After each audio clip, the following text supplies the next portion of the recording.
बिस्मिल्लाहिर्रहमानिर्रहीम। लाखों करोड़ों दरूद नबी पाक सल्लल्लाहु अलैहि वसल्लम पर और उनकी आल पर।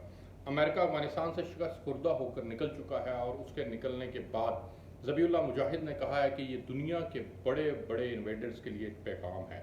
चाइना और अमेरिका आमने सामने आ गए हैं। चाइना ने अफगानिस्तान के तनाजुर में अमेरिका को कहा है कि जी आप अपने डबल स्टैंडर्ड्स बंद कर दें। अब इस सारे तनाजुर में अफगानिस्तान का मुस्तकबिल क्या होगा, इस पर भी बात करेंगे। और चाइना के जो स्टेक्स हैं अफगानिस्तान को लेकर के और वो खुलकर इतनी बड़ी हमायत क्यों कर रहे हैं, इसके ऊपर भी आज के वीलॉग के अंदर बात करूंगा। सबसे पहले आपको बताता हूं कि अमेरिका की शिकस्त के बाद अफगानिस्तान के अंदर तालिबान के ऊपर अब जो जिम्मेदारियां आयद होती हैं वो उसमें अमन का क़याम सबसे बड़ी जिम्मेदारी है।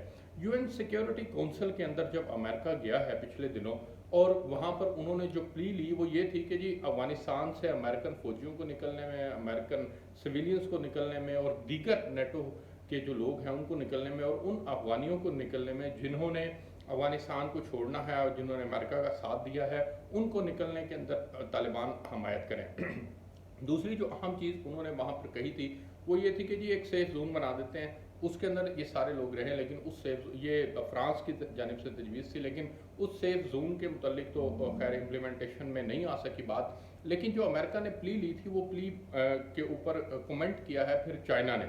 इस प्ली के अंदर एक और बड़ी अहम बात उन्होंने कही थी। उन्होंने कहा था कि जी अब दुनिया को, अमेरिका ने कहा था कि जब दुनिया को हम आवाज़ होना होगा और दुनिया को ये बात साबित करनी होगी कि जी तालिबान को किसी सूरत भी अफगानिस्तान के अंदर दहशत गर्दों को सपोर्ट नहीं करनी चाहिए, उनके लिए एक महफूज जगह नहीं होनी चाहिए और यहाँ से अब दहशत गर्दी नहीं होनी चाहिए। इस दहशत गर्दी वाले बयान के बाद चाइना के जो वज़ीर ख़ारजा हैं वांग यी, उन्होंने अमेरिकन वज़ीर ख़ारजा एंथोनी ब्लिंकन से बात की और उनको कहा कि अब आप अपने डबल स्टैंडर्ड्स को बंद कर दें। ये आप क्या डबल स्टैंडर्ड्स रखते हैं जिसके अंदर आप बार बार ये बात करते हैं कि जी टेररिज्म टेररिज्म टेररिज्म, जबकि टेररिज्म के तनासुर में आपने खुद जो दुनिया के अंदर टेररिज्म, नाज़रीन आप जानते हैं कि दुनिया में जो उन्होंने टेररिज्म फैलाया हुआ है और दुनिया का सबसे बड़ा टेररिज्म का जो मंबा है वो अमेरिका खुद है। अमेरिका दाइश को सपोर्ट करता है, अमेरिका ने अलकायदा बनाई, अमेरिकन CIA है, इन्होंने ही ये सारे खत्ते को अनरेस्ट किया और खत्ते के अंदर स्टेबिलिटी नाम की चीज़ नहीं है इनके पास। ये अपना असला बेचना चाहते हैं और उस असले की बुनियाद के ऊपर ये चाहते हैं कि अफगानिस्तान के अंदर, दुनिया के अंदर जो है वो हालात ख़राब हों। अच्छा, अब जब ये सारे तनाजुर के अंदर नाज़रीन मैं आपसे बात कर रहा हूँ कि अमेरिकन वज़ीर ख़ारजा को क्या मुँह की खानी पड़ी, उन्होंने चीनी वज़ीर ख़ारजा ने क्या कहा। उन्होंने कहा जी अब आपको तालिबान की हमायत करनी होगी, तालिबान को मुकम्मल तौर पर सपोर्ट देनी होगी, इकनॉमिक सपोर्ट भी देनी होगी, सोशल सपोर्ट भी देनी होगी और आपको तालिबान के साथ मिलकर आगे बढ़ना होगा टेररिज्म को ख़त्म करने के लिए। ये एक बहुत बड़ा स्टेटमेंट है जो कि वांग यी, जो कि चीनी वज़ीर ख़ारजा उनकी तरफ से आया कि आपको टेररिज्म के खात्मे के लिए अब तालिबान की मदद करनी होगी। नाज़रीन मैं बड़े अफसोस के साथ आपको बताऊं कि तालिबान को टेररिस्ट करार देने के लिए और इनके सरों की कीमत रखने के लिए अमेरिका ने सर तोड़ की बाजी लगा दी थी। पाकिस्तान ने भी बदकिस्मती से उस वक्त इनका साथ दिया था और तालिबान की मुखालफत की थी। लेकिन ये तो हालात जो है वो चूँकि इंसानों के हाथ में नहीं होते, ये अल्लाह रब्बुल इज़्ज़त के हाथ में होते हैं और ये फिर सूरत हाल बदली, खित्ता तब्दील हुआ और इस खित्ते के तमाम डायनामिक्स की तब्दीली के बाद फिर सूरत हाल जो है वो नैरेटिव जो था वो ख़त्म हुआ और फिर उस नैरेटिव के ख़ात्मे के बाद चीज़ें जो हैं वो बेहतर होना शुरू हो गई। लेकिन बहरहाल ये वही तालिबान हैं जिनको टेररिस्ट डिक्लेयर कर दिया गया था और अब ये वही तालिबान हैं जिनके मुतल्लिक वाज़ह तौर पर ये कहा जाता है कि इन्होंने फ़तह जो है वो इनको मिली है और ये फ़तह इनको इस सूरत में मिली है कि इन्होंने अमेरिका को सेफ वे दिया है। ये रशिया वाले हालात नहीं हुए, साइगोन वाले हालात नहीं हुए, ये एक बहुत बड़ी डेवलपमेंट है।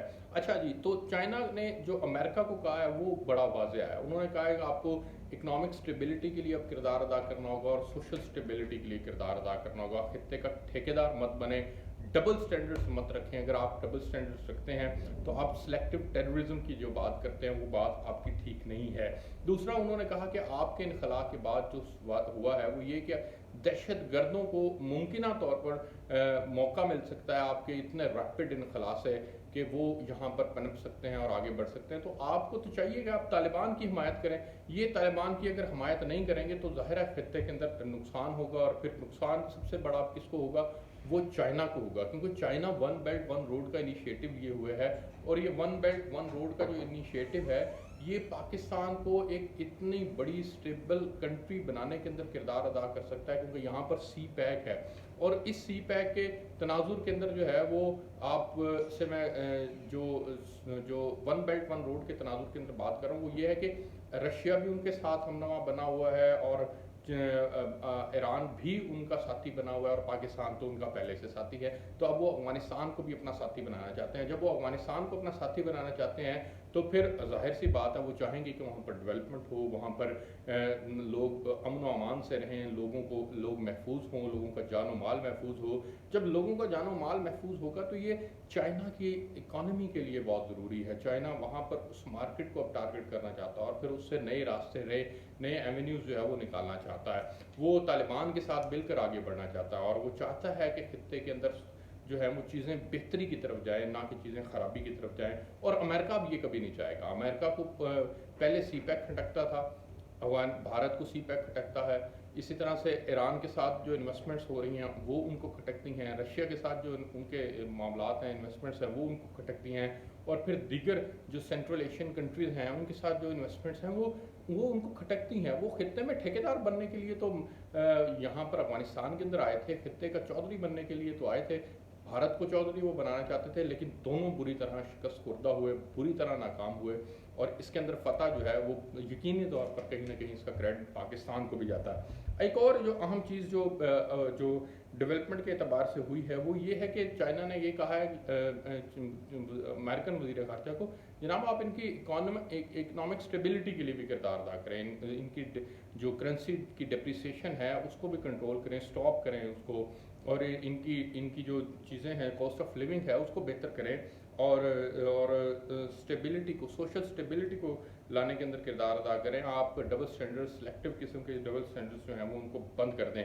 ये अगर बंद कर देते हैं तो ज़ाहिर है अफगानिस्तान स्टेबल होगा, चाइना बेहतरी की तरफ जाएगा। लेकिन ये अगर बंद नहीं करते तो अफगानिस्तान के अंदर हालात ख़राब हो सकते हैं, और चाइना इसको अब कभी नहीं ऑन करेगा, कभी नहीं चाहेगा। क्योंकि आपने देखा कि उस दिन 15 ममालिक थे, 15 में से 13 हाजिर थे यूएन के अंदर, और 13 में से जो 2 गैर हाजिर थे उनमें एक चाइना था, एक रशिया था।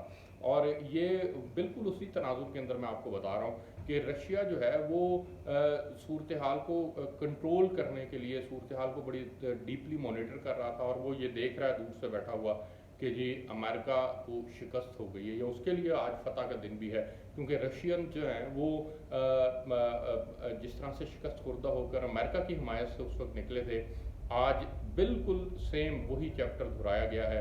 आज 31 अगस्त का दिन तारीख के अंदर लिखा जाएगा कि आज के दिन तालिबान को भी शिकस्त हुई है, और बहुत बुरी शिकस्त हुई है। मैं आपसे इस वीलॉग से इजाज़त चाहूँगा। आपको नए वीलॉग्स के साथ चीज़ें अपडेट करते रहेंगे। मुझे इजाज़त दीजिए। अल्लाह हाफिज़।